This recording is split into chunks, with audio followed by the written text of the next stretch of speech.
Sir ನಮಸ್ತೆ. ನಮಸ್ಕಾರ. ಇವ್ರ ಹೆಸರು ಬಂದು ಶಾರದಮ್ಮ ಅಂತೇಳಿ. ನಮ್ಮ ಹತ್ರ ಈಗಾಗಲೇ ಒಂದು 2.5-3 ತಿಂಗಳಾಯಿತು ಬಂದಾಗ ಇವರು ಇವ್ರ ಅಳಿಯ ಇಬ್ಬರು ಹೆಣ್ಮಕ್ಳು ಎಲ್ಲರೂ ಬಂದಿದ್ರು. ಪಾಪ ಭಾಳ ಒಂದು ಆತ್ಮದ ಸಮಸ್ಯೆಯಿಂದ ಬಂದಿದ್ರು ಅವರು. ಆಮೇಲೆ ನಾನು ನೋಡ್ಬಿಟ್ಟಿಂದೇನು ಫಸ್ಟ್ ಹೋಗಿ ದೇವಸ್ಥಾನದಲ್ಲಿ 3 ಬಿಂಗೆ ಸ್ನಾನ ಮಾಡಿ ಬನ್ನಿ ನೀವು, ಆಮೇಲೆ ಏನು ಎತ್ತ ಅಂತೇಳಿ ನೋಡೋಣ ಅಂದರೆ ಸ್ನಾನ ಮಾಡಿ ಬಂದರು. ಬಂದಾದ್ಮೇಲೆ ಏನು ಎತ್ತ ಅಂತೇಳಿ ಇವ್ರದ್ದೆಲ್ಲ ಒಂದು ಸ್ವಲ್ಪ ಅಂಜನದಲ್ಲಿ ನೋಡಿದೆ. ಪಾಪ ಭಾಳ ತೊಂದರೆಯಲ್ಲಿದ್ದರು. ಆಮೇಲೆ ನಾವು ಒಂದು ಡೇಟ್ ಕೊಟ್ಟು ಆ ಡೇಟಲ್ಲಿ ಅವ್ರ ಆತ್ಮನೆಲ್ಲ ಅದೇನು ತೊಂದರೆ ಕೊಡ್ತಿತ್ತು ಆತ್ಮ ಅದು ಇವ್ರಿಗೆ ಒಂಥರ ಪ್ರಯೋಗ ಮಾಡಿ ತುಂಬಿದ್ದಂಥ ಆತ್ಮ ಅದು. ಅಂದರೆ ಇವ್ರಿಗೆ ತಿಳಿದಂಗೆ ಇವ್ರ ಮನ್ಸು ಹಾಳು ಮಾಡಿತ್ತು. ನಿದ್ದೆ ಮಾಡೋಕೆ ಕೊಡ್ತಿರ್ಲಿಲ್ಲ, ಊಟ ಮಾಡೋಕೆ ಕೊಡ್ತಿರ್ಲಿಲ್ಲ. ಮತ್ತು ಮನೆಯಲ್ಲಿ ಒಂಥರ ಒಬ್ಬರೇ ಇದ್ದರೆ ಆತ್ಮಹತ್ಯೆ ಮಾಡ್ಕೊಳಕ್ಕೆ ಹೋಗ್ತಿದ್ರು. ಈ ಥರ ಎಲ್ಲ ನಾನಾ ರೀತಿ ಆಗ್ತಿತ್ತು. ಮುಂದೆ ಅವ್ರ ಬಾಯಲ್ಲಿ ಕೇಳಿ ನೀವು ಈ ಥರ ಎಲ್ಲ ಆಗ್ತಿತ್ತು. ಆಮೇಲೆ ಒಂದಿನ ಕರೆದ್ಬಿಟ್ಟು ತಡೆಯಲ್ಲ, ನಾವು 2-3 ಸರಿ ತಡೆ ಹೊಡಿಯೋದಿಲ್ಲ. ಏನೇ ಇಂಥದೇ ಸಮಸ್ಯೆ ಇದ್ದರೆ ಒಂದೇ ಸರಿ ದೊಡ್ಡ ತಡೆ ಹೊಡೆದ್ಬಿಟ್ಟು ಅವ್ರದ್ದೆಲ್ಲ ಬಗೆಹರಿಸಿ ಒಂದು ಯಂತ್ರ ಹಾಕಿ, ಬೆಳ್ಳಿ ಯಂತ್ರ ಹಾಕಿ ಒಂದೇ ಸರಿ ಬಂದೋಬಸ್ತ್ ಮಾಡಿ ಕೊಟ್ಬಿಟ್ಟಿದ್ದೀವಿ. ಈಗ ಚೆನ್ನಾಗಿದ್ದಾರೆ, ಬರ್ತಾ ಇರ್ತಾರೆ, ಹೋಮಕ್ಕೆ ಬರ್ತಾರೆ, ಅವಾಗ ಬರ್ತಾ ಇರ್ತಾರೆ. ಮುಂದೆ ಅವ್ರ ಬಾಯಲ್ಲಿ ಕೇಳಿ ನೀವು. ತೊಂದರೆ ಇತ್ತು ಸರ್, ಏನಂತ ಗೊತ್ತಾಗ್ತಿಲ್ಲ. ಎಲ್ಲ ಥರ ತೊಂದರೆನೂ ಇರೋದು. ತುಂಬ ಹುಷಾರಿಲ್ದಂಗೆ ಆಗೋಯ್ತು. 2 ಗಂಟೆ 3 ಗಂಟೆ ರಾತ್ರಿಯಲ್ಲಿ ಬಿದ್ದೋಗ್ಬಿಟ್ಟೆ ಅಂತ ಮಕ್ಕಳು ಜ್ಞಾನನೇ ಇಲ್ಲ ನಮಗೇನೆ. ಮಕ್ಕಳು ಅಷ್ಟೊತ್ತು ತನಕ ಎದ್ದಿದ್ರು. ಸರಿ ಎದ್ದೇಳಿಸಿದ್ರು, ಅಮ್ಮ ಇದಕ್ಕೆ ಹೋಗ್ಬೇಕು ಅಂತಂದಿದ್ದಕ್ಕೆ ಎದ್ದೇಳಿಸಿದ್ರು. ಎದ್ದು ಹೋಗಿ ಬಂದೋಳು ಬಚ್ಚಲಿಂದ ನಂಗೆ ಓಡಾಡೋಕ್ಕೂ ಆಗಲಿಲ್ಲ, ಹಂಗೆ ಬಿದ್ದೋಗ್ಬಿಟ್ಟೆ. ಮಗಳು ಆಮೇಲೆ ಇಲ್ಲೆಲ್ಲ ಹೊಡೆದು ಇದು ಜ್ಞಾನನೇ ಇಲ್ವಂತೆ. ನಂಗೆ ಅದೆಲ್ಲ ಗೊತ್ತಾಗ್ತಾ ಇಲ್ಲ, ಜ್ಞಾಪಕ ಇಲ್ಲ. ಒಟ್ಟು ಚಿಕ್ಕ ಮಗಳು ಎಲ್ಲ ಹೊಡೆದು ಇದು ಮಾಡಿ ಎಲ್ಲೋ ಕರೆಯೋ ಥರ ಕೇಳಿಸಿದ, ಅಮ್ಮ ಅಮ್ಮ ಎದ್ದೇಳು ಅನ್ನೋ ಥರ ಕೇಳಿಸಿದ. ಬಿದ್ದೋಗ್ಬಿಟ್ಟಿದ್ದೀನಿ, ನಂಗೆ ಗೊತ್ತಿಲ್ಲ. 3 ಗಂಟೆ ಪ್ರಜ್ಞೆ ತಪ್ಪೋಗಿತ್ತು. 3 ಗಂಟೆ ರಾತ್ರಿಯಲ್ಲಿ ಹಾಸ್ಪಿಟ್ಲಿಗೆ ತೊಗೊಂಡೋದ್ರು. ಅವರು ಅದನ್ನೇ ಯಾರಿಗೂ ಗೊತ್ತಾಗಲ್ವಲ್ಲ, ಹಾರ್ಟದ್ದೇ ಪ್ರಾಬ್ಲಮ್ ಇದೆ ಅದು ಇದು ಅಂದ್ಕೊಂಡು ಇದು ಮಾಡಿದ್ರು. ಏನಂತ ಗೊತ್ತೇ ಆಗಲಿಲ್ಲ. ಸ್ವಲ್ಪ ಸರ್ ಮಾಡಿದ್ರು. ಈಗಲೂ ಇರೋ ತನಕನೂ ಮಾತ್ರೆ ತೊಗೋಬೇಕು, ಬ್ಲಡ್ ತಿಂದು ಮಾತ್ರೆ ತೊಗೊಳ್ಳೆ. ಪ್ರಾಬ್ಲಮ್ ಏನು ಅಂತ ಗೊತ್ತಾಗ್ತಾ ಇಲ್ಲ. ಹಾರ್ಟ್ ಪ್ರಾಬ್ಲಮ್ ಇಲ್ಲ. ಹಾರ್ಟ್ ಪ್ರಾಬ್ಲಮ್ ಇದ್ದರೆ ಅವ್ರು ಹೇಳ್ತಾ ಇದ್ರು, ಹಾರ್ಟ್ ಪ್ರಾಬ್ಲಮ್ ಇಲ್ಲ. ಎಲ್ಲ ಥರ ಇದೆಲ್ಲ ಆಯಿತು. ಮತ್ತು ನಂಗೆ ಗೊತ್ತಾಗಲಿಲ್ಲ ಏನು ಮಾಡಬೇಕು. ಇದು ಹಾಸ್ಪಿಟ್ಲ್ದಲ್ವಲ್ಲ, ಬೇರೆ ಏನು ಆರಾಮಾಗೇ ಇದ್ದು ಯಾಕೆ ಹಿಂಗನ್ನು ಆಗ್ತಾಯಿದೆ, ಏನೋ ಪ್ರಾಬ್ಲಮ್. ನಾವೆಲ್ಲೂ ಹೋಗಿಲ್ಲ ಯಾವತ್ತೂ.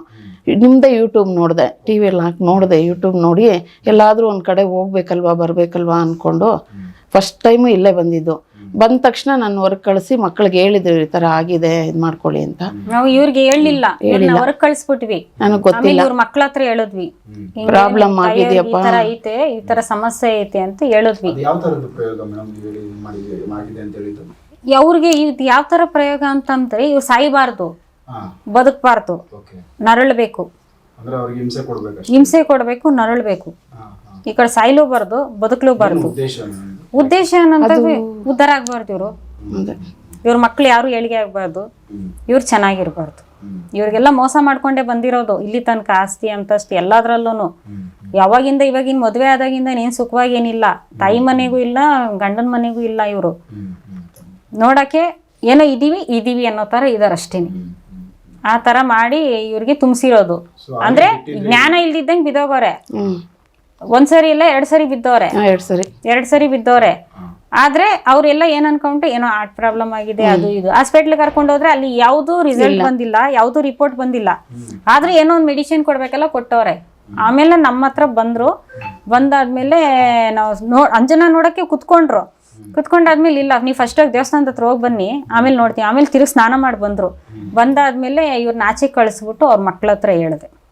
ಆಮೇಲೆ ಅವ್ರ ಹಳ್ಳಿಯ ಅವ್ರ ಮಕ್ಳೆಲ್ಲಾನು ನಾವು ಮಾಡಿಸ್ತೀವಿ ಅಂತಂದ್ರು. ಆಮೇಲೆ ಒಂದು ಡೇಟ್ ಕೊಟ್ಟು, ಅಷ್ಟರಲ್ಲಿ ಒಂದು 3 ಸ್ನಾನ ಮಾಡ್ಕೊಂಬಿಡಿ, ಆಮೇಲೆ ಇದು ಮಾಡೋಣ ಅಂತೇಳಿ. ಆಮೇಲೆ 3ನೇ ಸರಿ ಒಂದು ಡೇಟ್ ಕೊಟ್ಟು ಆ ಡೇಟಲ್ಲಿ ಕರೆದು ಇದು ಮಾಡಿಸಿ ತುಂಬಿರೋ ಅಂಥದ್ದು ಆತ್ಮ. ಒಂದು ಗಾಳಿ. ಈಗ ನ್ಯಾಚುರಲ್ ಡೆತ್ ಹಾಕಿರ್ತಾರಲ್ಲ, ಈ ಪಾಯ್ಸನ್ ಕೂಡ ಸತ್ತಿರ್ತಾರೆ ಅರ್ಧ ಆಯುಷಲ್ಲಿ, ಮತ್ತೆ ನೇಣಾಕೊಂಡ್ ಸತ್ತಿರ್ತಾರೆ. ಈ ಥರದ ಅದು ಆತ್ಮನ ಈ ವಾಮಾಚಾರ ಮಾಡುವಂಥವ್ರು ಏನು ಮಾಡ್ತಾರೆ, ಜಿನ್ ಅಂತವ್ರನ್ನ ಉಪಯೋಗಿಸ್ಕೊಂಡು ಇಟ್ಕೊಂಡಿರ್ತಾರೆ. ವಶ ಮಾಡಿಕೊಂಡು ಜಿನ್, ಅದೇ ಈ ಆತ್ಮಗಳನ್ನ, ಈ ಅರ್ಧಂಬರ್ಧ ಆಕ್ಸಿಡೆಂಟ್ ಆಗಿ ಸತ್ತಿರೋ ಅಂಥವ್ರನ್ನೆಲ್ಲ ಅವ್ರು ಬೇಕಾಗಿದ್ದ ಆಹಾರ ಎಲ್ಲ ಕೊಟ್ಟು ವಶ ಮಾಡಿ ಇಟ್ಕೊಂಡಿರ್ತಾರೆ. ಇವಾಗ ಯಾರಿಗಾದ್ರೂ ಈಗ ವಾಮಾಚಾರ ಮಾಡಬೇಕು ಅಂತಂದ್ರೆ ಆ ಜಿನ್ನ ನಾವು ಉಪಯೋಗಿಸ್ಕೊಂಡ್ಬಿಟ್ಟು ಅವ್ರಿಗೆ ತುಂಬ ಕಳಿಸೋದು. ತುಂಬಿಟ್ಟು ಹೋಗು, ಅವ್ರ ದೇಹದಲ್ಲಿ ಸೇರ್ಕೋ, ಗೊತ್ತಾಗ್ಬಾರ್ದು, ಒಳಗಡೆ ನೀವು ಹೋಗಿ ತಿನ್ನು, ಅವ್ರನ್ನ ಸಾಯಿಸು, ಇಲ್ಲಾಂದ್ರೆ ಸಾಯಕ್ಕೂ ಬಿಡಬೇಡ, ಬದುಕಕ್ಕೂ ಬಿಡಬೇಡ, ಹಿಂಗೆಲ್ಲ ಮಾಡು ಅಂತ ಹೇಳಿ ಅವ್ರು ತುಂಬಿ ಕಳಿಸಿರ್ತಾರೆ. ಆದ್ರಿಂದ ಈ ಎಫೆಕ್ಟ್ಗಳು ಇವ್ರಿಗೆ ಆಗ್ತಾ ಇರ್ತವೆ. ಅದು ಅವ್ರು ಕೇಳಬೇಕು. ಅಲ್ಲ ನಮಗೆ ಗೊತ್ತಿಲ್ಲ ಸರ್, ಯಜಮಾನ್ರಿಲ್ಲ ಈಗ. ಅವ್ರು ಇರುವಾಗ ಹೇಳ್ತಿದ್ರು. ನಾವು ಅತ್ತೆ ಮನೆ ಅವ್ರು ಹೋಗಿ 4-5 ವರ್ಷ ಆಯಿತು. ಮುಂಚೆ ಹೇಳೋರು, ಅವ್ರ ಸಂಬಂಧಿಕರ ಬಗ್ಗೆನೇ ಹೇಳ್ಕೊತಾ ಇರೋರು. ಮನೇಲಿ ಬಂದು ಆಸ್ತಿದ್ದೇ ಗಲಾಟೆ ಹೋಗಿ ಯಾವಾಗಲೂ ಹೇಳ್ತಾ ಇರೋರು. ನಾವು ಹಳ್ಳಿಯಲ್ಲಿ ಹೋಗಿರಲಿಲ್ಲ, ಸಿಟಿಯಲ್ಲೇ ಇದ್ವಿ. ಹೋಗಿ ಬಂದಾಗೆಲ್ಲ ಜಗಳನೇ. ಸರ್ ಹೋಗ್ಲಿಲ್ಲ, ಆಸ್ತಿ ಭಾಗ ಆಗಲಿಲ್ಲ, ಅದು ಇದು, ಇವ್ರು ಸರಿ ಇಲ್ಲ, ಅವ್ರು ಮಾಡ್ತಾರೆ, ಅಲ್ಲಿದ್ದಾರೆ ಇಲ್ಲಿದ್ದಾರೆ ಅಷ್ಟೇ ಕೇಳ್ಕೊಂಡಿದ್ದು. ಅವಾಗ್ಲಿಂದ ಇತ್ತಂತೆ ಇದು. ಅದು ನಮಗೆ ಗೊತ್ತಾಗಿಲ್ಲ ಅಷ್ಟೇ. ಇಷ್ಟು ತನಕ ಬಂದ್ಬಿಟ್ಟಿದೆ. ಇವ್ರು ಇನ್ನೊಂದು ಸ್ವಲ್ಪ ದಿನದಲ್ಲಿ ಇವ್ರನ್ನ ಕರ್ಕೊಂಡು ಹೋಗ್ತಿತ್ತು.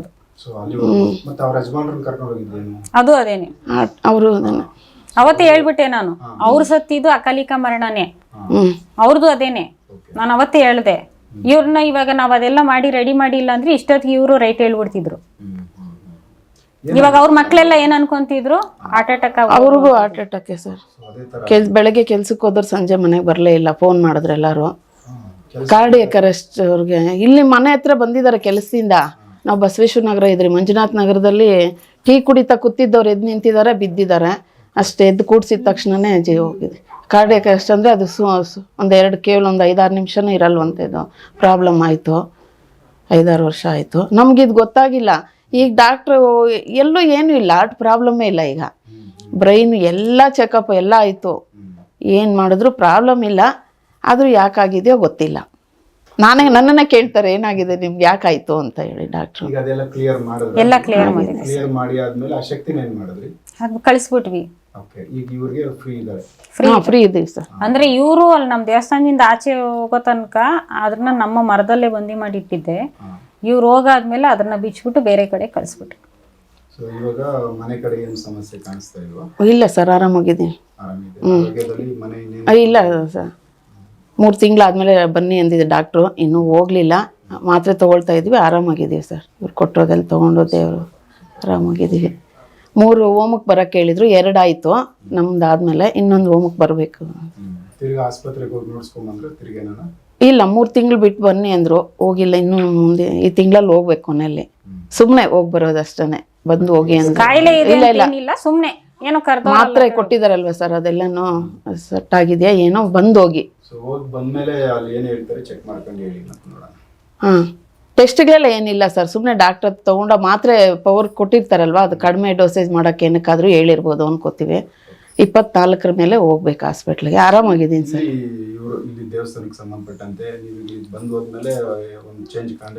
ಇಲ್ಲ ಸರ್, ಕಂಡಿದೆ, ತುಂಬ ಕಂಡಿದೆ. ಆರಾಮಾಗಿದ್ದೀವಿ. ಏನೋ ದೃಷ್ಟಿ ಆಗಿದೆ, ಏನೋ ಆಗಿದೆ ಮಾಡ್ತಾ ಇದ್ವಿ ಮನೆ ಹತ್ರ, ದೃಷ್ಟಿ ಮಾಡೋದು ಅದು ಇದು. ಇಲ್ಲೂ ಬಂದು ಹೋದ್ಮೇಲೆ ಬೇರೆ ಥರ ಇದೆ. ಆರಾಮಾಗಿದ್ದೀವಿ, ಆರಾಮಾಗಿದ್ದೀವಿ ಸರ್. ನಮಸ್ಕಾರ.